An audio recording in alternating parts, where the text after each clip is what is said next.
తన మాటలను తెలియజేస్తూ చివరిలో తెలియజేస్తున్న మాటలు ఇవి. ఈయన తన జీవితంలో ఈ ప్రసంగ గ్రంథము ఎప్పుడు రాశాడు అంటే, తను దేవునికి దూరమైన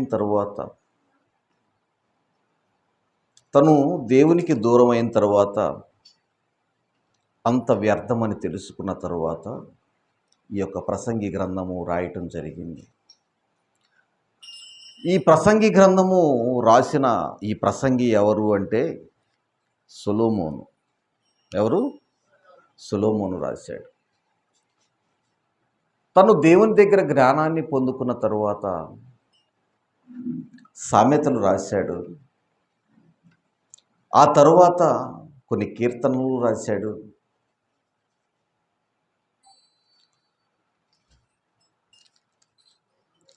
అయితే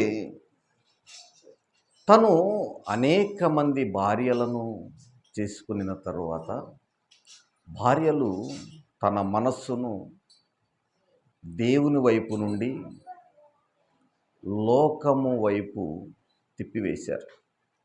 ఏం చేశారు? దేవుని వైపు నుండి భార్యలంట లోకం వైపు తన మనస్సును తిప్పివేశారు. అక్కడ భార్యలు లోకం వైపు తిప్పివేశారు అనలా, అనేక మంది భార్యలను చేసుకోవటం వలన, అనేక దేశాల నుంచి రాజకుమార్తెలను చేసుకోవటం వలన తన మనస్సును అన్య దేవతల వైపు వారు ఏం చేశారు? తిప్పివేశారు. వారితో పాటు ఈయన కూడా దూపాలు వేయడం జరిగింది. అయితే తను తర్వాత తెలుసుకున్న జ్ఞానాన్ని, దేవుని దగ్గర పొందిన జ్ఞానాన్ని అంత కూడా విడిచిపెట్టేశాడు. దేవునిలో ఉన్నంత వరకు తన జ్ఞానం మనతో ఉంటుంది. దేవునితో ఉన్నంత వరకు ఆ జ్ఞానం అనేది ఉంటుంది. దేవునికి దూరం అయితే జ్ఞానము పోతుంది.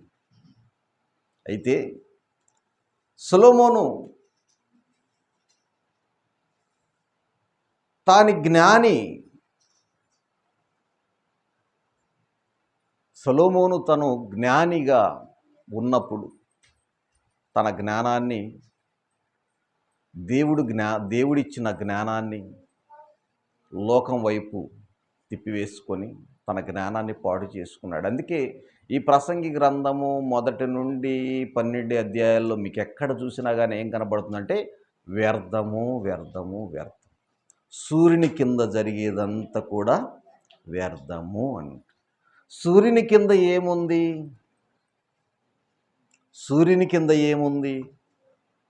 భూమి ఉంది. సూర్యుని కింద ఏముంది? భూమి. సూర్యుడు ఉంటే సూర్యుడు ఒక కుటుంబము. సూర్య కుటుంబము ఏమి? దాదాపుగా ఈ గ్రహాలన్నీ కూడా ఒక కుటుంబంగా ఉంటే వీటికి పెద్దగా సూర్యగ్రహము, సూర్యుడు ఉన్నాడు. ఈ సూర్యుని కింద ఉన్న గ్రహము భూమి. ఎందుకంటే ఈ గ్రహాలన్నిటిలో కూడా నివాసయోగ్యముగా భూమిని మాత్రమే దేవుడు చేశాడు. నివాసయోగ్యముగా ఈ గ్రహాలన్నీ చేయలే. ఏం చేస్తున్నారంటే చంద్రుడి మీద మనిషి మనుగడ కుదిరిద్దా అన్నట్టుగా వెళుతున్నారు. చంద్రుడి మీద గ్రావిటీ అంటే గురుత్వాకర్షణ శక్తి లేదు. మీకు అర్థమయ్యేటట్టు చెప్పాలి అంటే, ఇక్కడ మీరు ఒక 60 కేజీలు ఉన్నారనుకో, చంద్రుడి మీద మీరు 10 కేజీలు బరువే ఉంటారు. మీరు నడవలేరు, అక్కడ గాల్లో తేలుతారు. అంటే గ్రావిటీ, గురుత్వాకర్షణ శక్తి భూమికి ఉన్నట్లుగా వేరే గ్రహాల మీద ఉండదు. ఈ భూమి మీద ఆక్సిజన్ దొరికినట్లుగా మిగతా గ్రహాల మీద ఆక్సిజన్, అంటే మనిషి బ్రతకటానికి కావాల్సిన ఆక్సిజన్ అనేది కూడా దొరకదు. అంటే భూమిని మాత్రమే దేవుడు నివాసయోగ్యముగా చేశాడు. సూర్యుని కింద ఉన్నదంతా కూడా వ్యర్థమని చెబుతున్నాడు. అంటే సూర్యుని కింద ఏముంది?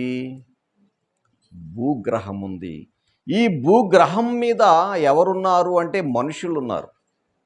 వీరికి చెబుతున్నాడు, సూర్యుని కింద జరిగేదంతా కూడా వ్యర్థము అంటూ ఏమి మేలని చెప్పాడు అంటే చివరిగా ఏం మేలని చెప్పాడు చదవండి. ప్రసంగి గ్రంథము 12వ అధ్యాయం 13వ వచనములో, ఇదంతయు వినిన తరువాత తేలిన ఫలితార్థము.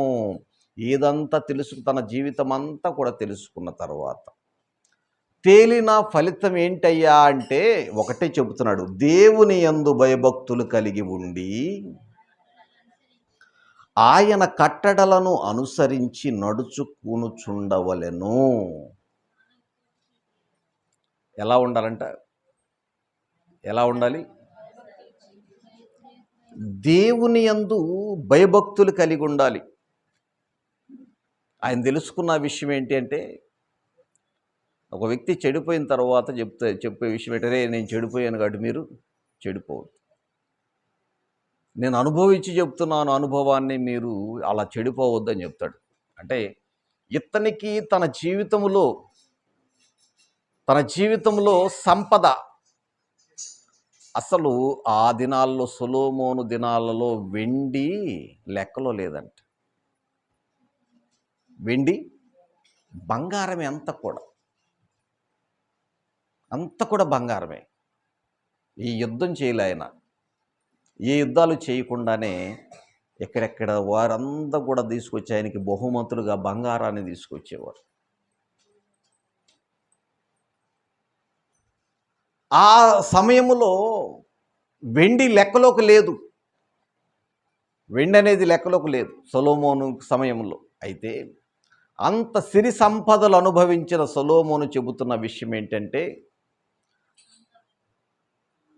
ఇదంతయు వినిన తరువాత తేలిన ఫలితార్థము ఇదే, దేవుని యందు భయభక్తులు కలిగి ఉండి ఆయన కట్టడలను అనుసరించి నడుచుకొనవలెను. ఆయన కట్టడలు, కండిషన్స్. కట్టడలు అంటే కండిషన్, ఆజ్ఞలు. దేవుని యందు భయభక్తులు కలిగి ఉండాలి. తరువాత ఆయన ఆజ్ఞలను కూడా అనుసరించాలి. మానవ కోటికి ఇదే విధి, దేవుని చట్టం. దేవునికున్న మార్గము, దేవుడు మనుషులకి ఏర్పాటు చేసిన మార్గం ఏంటంటే, మనుషులందరూ కూడా దేవుని యందు భయభక్తులు కలిగి ఉండాలి. తరువాత ఆయన కట్టడలను అనుసరించాలి. కట్టడలు అంటే ఆజ్ఞలు, చట్టం. ఇదంతా కూడా దేవుని సంఘం అయితే, దేవుని సంఘం అంటే దేవుని యొక్క రాజ్యం అయితే, ఆ రాజ్యంలో కొన్ని ఆజ్ఞలు ఉంటాయి. ఇప్పుడు మనం ఈ లోకములో ఉన్నాం కదా, ఈ లోకములో ఉన్నాం. ఈ లోకములో మన దేశంలో ఉన్న చట్టాన్ని పాటించాలా లేదా? నేను పాటించను, నా ఇష్టం వచ్చినట్టు ఉంటానంటే కుదురుతుందా? కుదరదు. చట్టాన్ని పాటించాలి. దేశంలో ఒక చట్టాన్ని పెట్టినప్పుడు ఆ చట్టాన్ని ఏం చేయాలి? పాటించాలి. చట్టాలు, ఆజ్ఞ. ఎలాగైతే ఒక ఆజ్ఞను, ఒక చట్టము, ఒక దేశము పెట్టిన ఆజ్ఞను పాటిస్తున్నారో, ప్రపంచాన్ని నిర్మించిన నిర్మాణకుడు దేవుడైతే, ఆ నిర్మాణములో సృజించుకున్న వ్యక్తి మనిషి అయితే, ఆ మనిషిని దేవుని కంటే కొంచెము తక్కువగా దేవుని ఆకారములో, దేవుని రూపములో చేసుకున్నాడు. ఆ చేసుకున్న మనిషికి కొన్ని కట్టడలను నియమించాడు. ఆ కట్టడలు నియమించి ఈ ఆజ్ఞానుసారంగా మనిషి జీవించాలి అని దేవుడు కొన్ని కట్టడలు పెట్టాడు. మనిషి ఏమన్నా ఆయన కట్టడలను పాటిస్తున్నాడా అంటే ఎంత మాత్రము కూడా దేవుని కట్టడలను పాటించే మనిషి లేడు. దేవుని యందు భయముతో కూడిన భక్తి ఉండాలి. తర్వాత ఆయన ఆజ్ఞలను కూడా పాటించాలి. ఈ విషయాన్నే భక్తుడు చెప్తున్నాడు. అలా పాటించిన భక్తులు ఉన్నారా? ఉన్నారు. చూడండి, ఇర్మియా గ్రంథము 13వ అధ్యాయము, ఇర్మియా గ్రంథము 13వ అధ్యాయము మొదటి వచనం. యెహోవా నాతో ఇలాగు సెలవిచ్చెను, నీవు వెళ్ళి అవిసినార నడికట్టు ఏం చేయాలి? కొనాలి. నడికట్టుకొని నీ నడుమున దానిని కట్టుకునుము, నీళ్ళలో దానిని వేయకుము. కావున యెహోవా మాట చొప్పున నేను నడుకట్టు ఒకటి కొని నడుమున కట్టుకొంటిని. రెండవ మారు యెహోవాకు నాకు ప్రత్యక్షమై, నీవు కొని నడుమున కట్టుకొనిన నడికట్టును తీసుకొని లేచి యూఫ్రటీసు నది యొద్దకు పోయి అక్కడనున్న బండ బీటులలో దాన్ని దాచిపెట్టమనగా, యెహోవా నాకు ఆజ్ఞాపించినట్లు నేను పోయి యూఫ్రటీసు నది యొద్ద దానిని దాచిపెట్టి తిని, అనేక దినములైన తరువాత యెహోవా నీవు లేచి యూఫ్రటీసు నది యొద్దకు పోయి నేను అక్కడ దాచిపెట్టమని నీకు ఆజ్ఞాపించిన నడికట్టును అక్కడి నుండి తీసుకొనిమని నాతో చెప్పగా, నేను యూఫ్రటీసు నది యొద్దకు పోయి త్రవ్వి ఆ నడికట్టును దాచిపెట్టిన చోట నుండి దాన్ని తీసుకొంటిని. నేను దాన్ని చూడగా ఆ నడికట్టు చెడిపోయి ఉండెను, అది దేనికిని పనికిరానిదాయను. ఇప్పుడు ఇర్మియాతో దేవుడు భక్తుల జీవితాలు ఎందుకు వీరు భక్తులుగా ఉన్నారు అంటే, వీరు దేవుని మాట విన్నారు. ఎక్కడ కూడా దేవునికి వ్యతిరేకంగా మాట్లాడటం కానీ ఎక్కడ కూడా కనపడదు. దేవునికి ఎదురు తిరగటం కానీ ఎక్కడ కూడా కనపడదు. అందుకే వీరు భక్తుల జీవితాలు అంటే భయభక్తులు కలిగి ఆయన కట్టడలను అనుసరించాలి. అలా అనుసరించిన మనుషులు ఉన్నారా అంటే ఉన్నారు బైబిల్ గ్రంథములు. అందుకే వీరందరూ కూడా భక్తులుగా ఉన్నారు.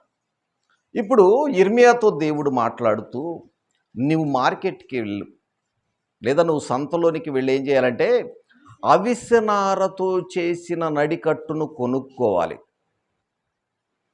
అవిసెనారతో చేసిన నడికట్టును కొనుక్కొని దానిని ఏం చేయాలి? నడుమునకు కట్టుకోవాలి. అది ఎంత మాత్రము కూడా తడవటానికి వీల్లేదు. అవిసెనార నడికట్టు నడుము కట్టుకుంటే తడవకుండా ఉంటుందా? ఇర్మియాతో చెప్తున్నాడు, ఆ నడికట్టు తడవటానికి వీల్లేదు, నడుము కట్టుకొని తరువాత మరల దేవుడు రెండవసారి మాట్లాడంటున్నాడు, నీవు కొనిన నడికట్టును నడుము నుండి నడికట్టును తీసుకొని లేచి యూఫ్రటీసు నది వద్దకు వెళ్ళిపో. ఏంటి ప్రభువా, వెళ్ళమన్నావు, నడికట్టు కొనమన్నావు, కొన్న నడికట్టును మరలా తీయమంటున్నావు, తీసుకుని వెళ్ళి నది దగ్గర ఉన్న బండ సందుల్లో దాన్ని దాచిపెట్టమంటావేంటి ప్రభు అని అడగల. అవిసెనార ఎందుకు ప్రభువా, వేరే తీసుకుంటానులే నేను అని అనలా. ఆయన ఏదైతే చెప్పాడో అదే భక్తులు చేశారు. ఇర్మియా అన్నాడు, చిత్తం ప్రభువా అన్నాడు. నువ్వు నడికట్టు కొను అన్నాడు, కొన్నాడు. నువ్వు నడుము కట్టుకో అన్నాడు, కట్టుకున్నాడు. దాన్ని తడవనియొద్దు అన్నాడు, తడవనీయకుండా చేశాడు. మరలా నడికట్టు ఊడదీసి దాన్ని ఎక్కడ పెట్టాలి? యూఫ్రటీసు నది దగ్గరికి వెళ్ళు. ఎందుకు ప్రభువా, మా ఇంటి దగ్గర పెడతాలే, మా దగ్గర కూడా ఇంటి దగ్గర కూడా పగిలిపోయిన రాళ్ళు ఉండి ఎక్కడ పెడతానులే ప్రభువా అన్నాడా? అనలా. యూఫ్రటీసు నది దగ్గరికి వెళ్ళి అక్కడ బండ సందులలో పెట్టాలి. బండ బీటులు అంటే సందులు, బండ సందుల్లో పెట్టమన్నాడు. పెట్టమనగా, యెహోవా నాకు ఆజ్ఞాపించినట్లు నేను పోయి యూఫ్రటీసు నది యొద్ద దానిని దాచిపెట్టాను.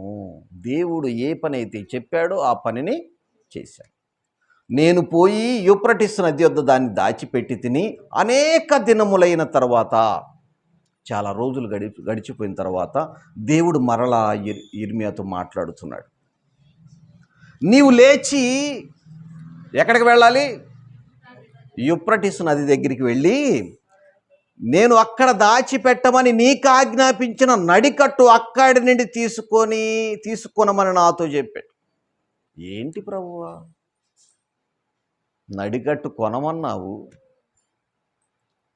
కొనిన నడికట్టు మరలా తడవకూడదన్నావు, ఆ నడికట్టు తీసుకుని వెళ్ళి మరలా బండసందులో దాచిపెట్టమన్నావు, మరలా చాలా రోజులు గడిచిన తర్వాత ఆ నడికట్టు మరలి తీసుకొని రమ్మంటున్నావు. ఏంటి ప్రభువా, నాకు లేదా మతి, లేకపోతే నీకు లేదా అన్నాడా?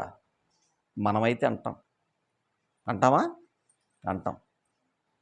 నడికట్టు వద్దులే ప్రభువా, ఆవిసినార్తో చేసింది వద్దులే, వెండిదైతే కొద్దిగా బాగుంటుందేమో. ఏం బాగుంటుంది?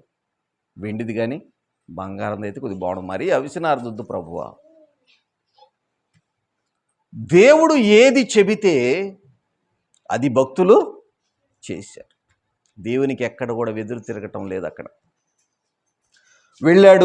వెళ్ళి అక్కడ దాచిపెట్టమని ఆజ్ఞాపించిన నడికట్టును అక్కడ నుండి తీసుకొనమని నాతో చెప్పగా, నేను యూప్రటిస్ నది వద్దకు పోయి, మరి చాలా రోజులు గడిచిపోయింది కదా, మట్టి పడి ఉంటుంది, మట్టి పడిపోయింది అంటే గుర్తుపెట్టాడు. అక్కడ నడికట్టు పెట్టిన చోట గుర్తుపెట్టుకున్నాడు, ఆ మట్టి పడి ఉంటుంది. దాన్ని త్రవ్వి ఆ నడికట్టును దాచిపెట్టిన చోట నుండి దాన్ని తీసుకున్నాడు. తీసుకొని దాన్ని చూడగా ఆ నడికట్టు ఎట్ట అయిపోయిందంట, అంటే చీకిపోయింది, చెడిపోయింది.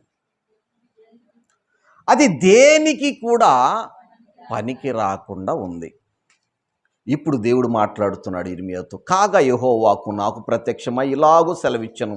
యెహోవా ఈ మాట సెలవిచ్చుచున్నాడు, ఈ విధముగానే యూదా వారి గర్వమును యెరూషలేము నివాసుల మహాగర్వమును నేను భంగపరుచుదును.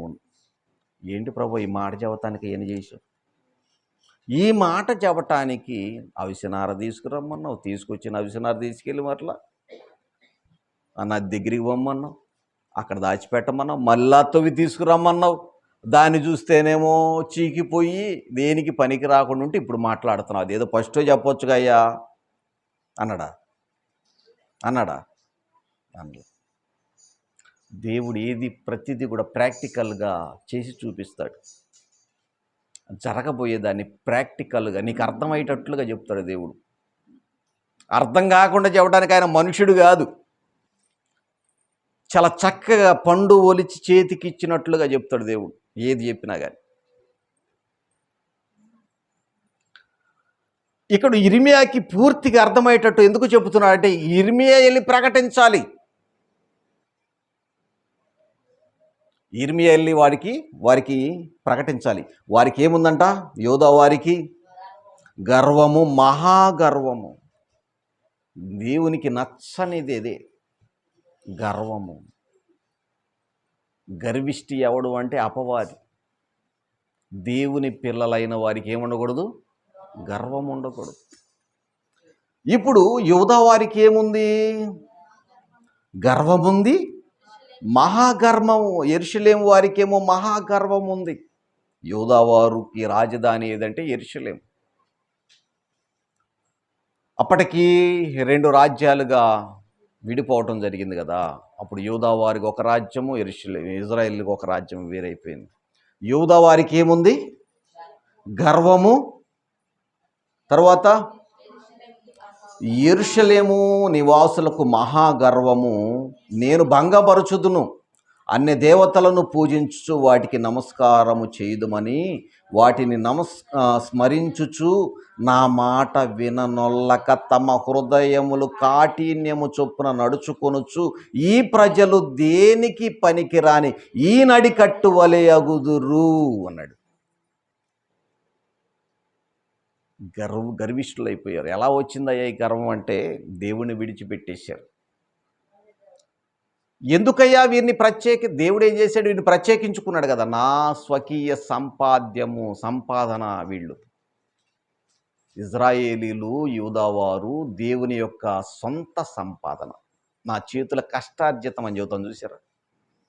ఇవన్నీ నా చేతుల కష్టార్జితం, కష్టపడ్డదంట చూసారా.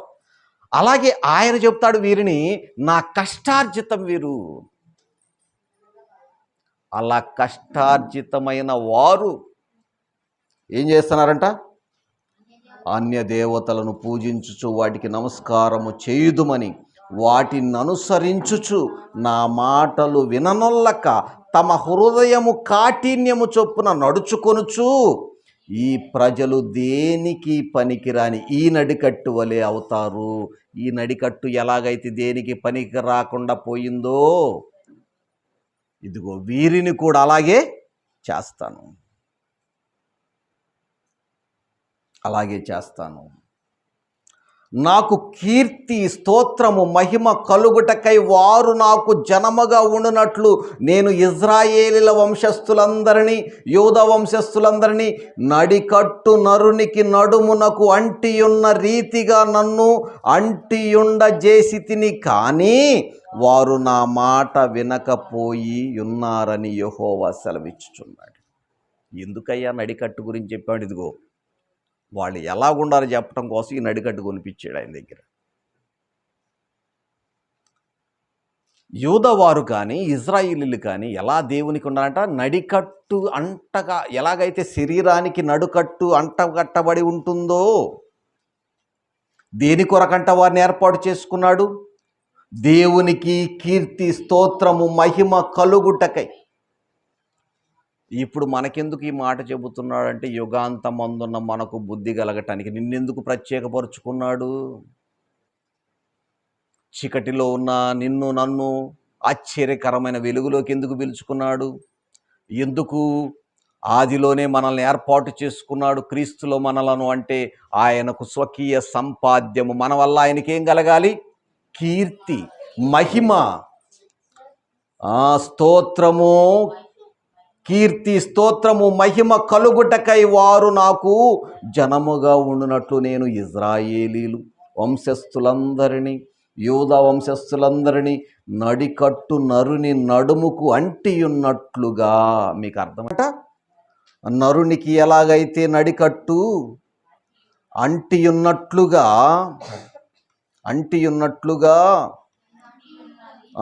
నన్ను అంటియుండజేసి తిని, వారిని అలా ఉంచుకున్నాడంట దేవుడు.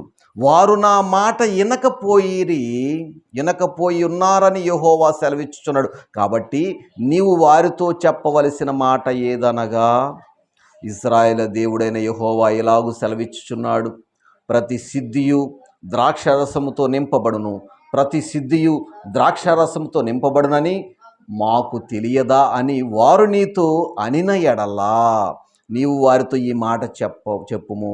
యెహోవా సెలవిచ్చినదేమనగా, ఈ దేశ నివాసులందరినీ, దావీదు సింహాసనం మీద కూర్చుండు రాజులనేమి, యాజకులనేమి, ప్రవక్తలనేమి, యెరూషలేము నివాసులందరినీ నేను మత్తులుగా చేయబోచున్నాను. అప్పుడు నేను తండ్రులకు కుమారులందరినీ ఏకముగా ఒకని మీద ఒకడు త్రోయుదురని యెహోవా సెలవిచ్చుచున్నాడు. వారిని కరుణింపను, శిక్షింపబోను. వారి ఎడల జాలి పడక నేను వారిని నశింపజేసేదను. ఎందుకయ్యా వారిని? ఎందుకు? ఎలా ఉండటానికి దేవుడు ఏర్పాటు చేసుకున్నాడంట? ఒక నరునికి నడికట్టుగా ఎలాగైతే ఉండాలనుకున్నాడు, దేవుడు కూడా వారిని అలా కట్టుకున్నాడు వారిని. ఎందుకు దేవుడు అంటి పెట్టుకున్నాడు వారిని అంటే, శరీరానికి ఒక నరుడికి ఎలాగైతే నడికట్టు అంటకట్టబడి ఉన్నట్లుగా దేవుడు కూడా యూదా వారిని, ఇజ్రాయేలీలను ఎందుకు ఏర్పాటు చేసుకున్నాడంటే, దేవునికి వారి ద్వారా ఏమి రావాలి? స్తోత్రము, కీర్తి, స్తోత్రము, మహిమ. మరి నీ వల్ల నా వల్ల ఆయనకు వస్తుందా మహిమ? వారిని ఎలా ఏర్పాటు చేసుకుంటే, నిన్ను నన్ను ఎలా ఏర్పాటు చేసుకున్నా? నిన్ను ఇంకా కుమారులు అన్నాడు కదా, వారినేమో నరునికి నడికట్టు ఎలాగైతే అంటబడి ఉంటుందో ఆ విధంగా చేస్తే, మరి నిన్ను నన్ను దేవునికి కుమారులు అన్నాడుగా. మరి నీ పరిస్థితి, నా పరిస్థితి ఏంటి? నీ వల్ల, నా వల్ల దేవునికి స్తోత్రము, కీర్తి, మహిమ కలగకపోతే మన పరిస్థితి ఏంటి? దేనికి మనల్ని పిలుచుకున్నాడు దేవుడు? ఆయనకి మన వల్ల స్తోత్రము కలగాలి. స్తోత్రము ఎప్పుడు స్తుతిస్తున్నావు దేవుడిని? నువ్వు దేవుడిని ఎప్పుడు స్తుతిస్తున్నావు? ప్రార్థనకు వచ్చినప్పుడు. ఎప్పుడు కీర్తిస్తున్నావు? లేదా ఎప్పుడు ఆయనకి స్తోత్రము చెప్తున్నావు?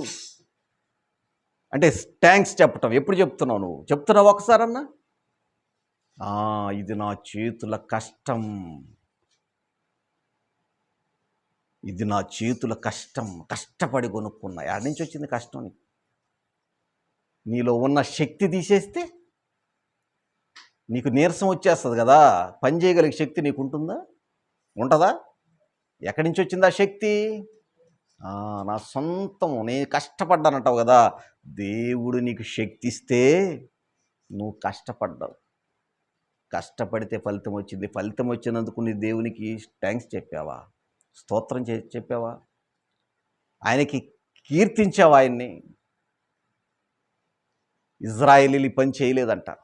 ఈ పని చేయనందుకు వారిని నశింపజేస్తే, మరి మన వల్ల ఆయనకి ఘనత రాకపోతే మనలను మహాశ్రమకు అప్పజెప్పేస్తాడు.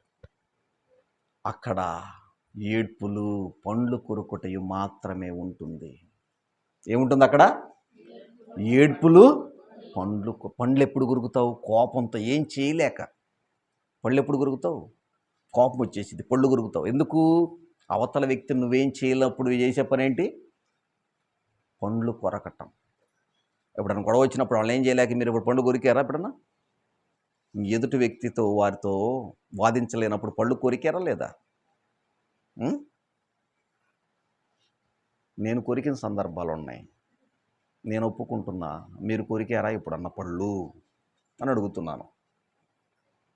నేనే చెప్పుకున్నాగా, నేను కొరికిన సందర్భాలు ఉన్నాయని. కోపం వచ్చినప్పుడు కొరికే ఉంటారు.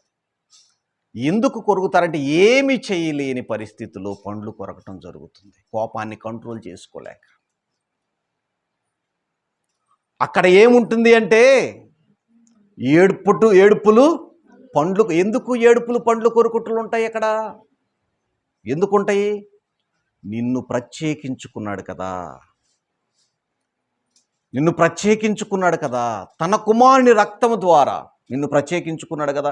దేని కొరకు నిన్ను లోకంలో ప్రత్యేకించుకున్నాడు ఆయన? నీ వల్ల ఆయనకి ఏం కలగాలి? మహిమ కలగాలి. నీ వల్ల ఆయనకి రావాల్సిన మహిమ కూడా నువ్వే తీసేసుకుంటే ఎలా తీసేసుకున్నట్టు అయిందో తెలుసా? ఇది నా కష్టం, నేను కష్టపడ్డా అన్నప్పుడు ఆయనకు పోయిద్దా మహిమ? నీకు వచ్చిద్దా? నీకు వచ్చిద్ది. దేవుడిచ్చాడు శక్తి, నాకు చేసుకోగలిగాను. దేవుని ఆశీర్వాదం నువ్వు చెప్పావంటే దేవునికి మహిమ. నీ వల్ల, నా వల్ల దేవునికి కీర్తి కలగాలి, మహిమ కలగాలి, దేవునికి స్తోత్రము కలగాలి. కానీ మనకి కలగకూడదు. అది ఎప్పుడు కూడా మనకి మనము మెప్పు కలగకూడదు. దేవుణ్ణి మెప్పించాలి. మనకి జరిగిన సందర్భాలను బట్టి, ఇదిగో ఇజ్రాయేలు ఎలాగైతే దేవుడు ఏర్పాటు చేసుకున్నాడో, ఈ నడికట్టు విషయాన్ని బట్టి ఎలాగైతే ఇజ్రాయేలీలు నాకు నడికట్టుగా ఉన్నారో, వారిని ఎందుకు ఇలా నశింపజేస్తున్నాను అంటే కారణం ఏంటంటే వారు నన్ను విడిచిపెట్టేశారు. వారు నన్ను విడిచిపెట్టి వారు అన్ని దేవతల వైపుకు వెళ్ళిపోయారు. నా సంపాదన కదా, నా సొంత వాళ్ళు కదా వాళ్ళు. మీ ఇంట్లో వాళ్ళే మీ శత్రువులతో కలిసినప్పుడు ఎలా ఉంటుంది మీకు? ఎలా ఉంటుంది? బాధగా ఉంటుందా? బాధగా ఉంటుందా? మరి ఆయనకి ఎంత బాధగా ఉండాలి? దేవునికి ఎంత బాధగా ఉండాలి? అయితే భక్తుల జీవితాలు చూస్తే ఎక్కడ కూడా దేవునికి వ్యతిరేకులుగా మారిన వారు కాదు వీళ్ళు. చెప్పిన పని అల్లా చేశారు. నువ్వు ఆ పని చేయి అంటే చేశారు.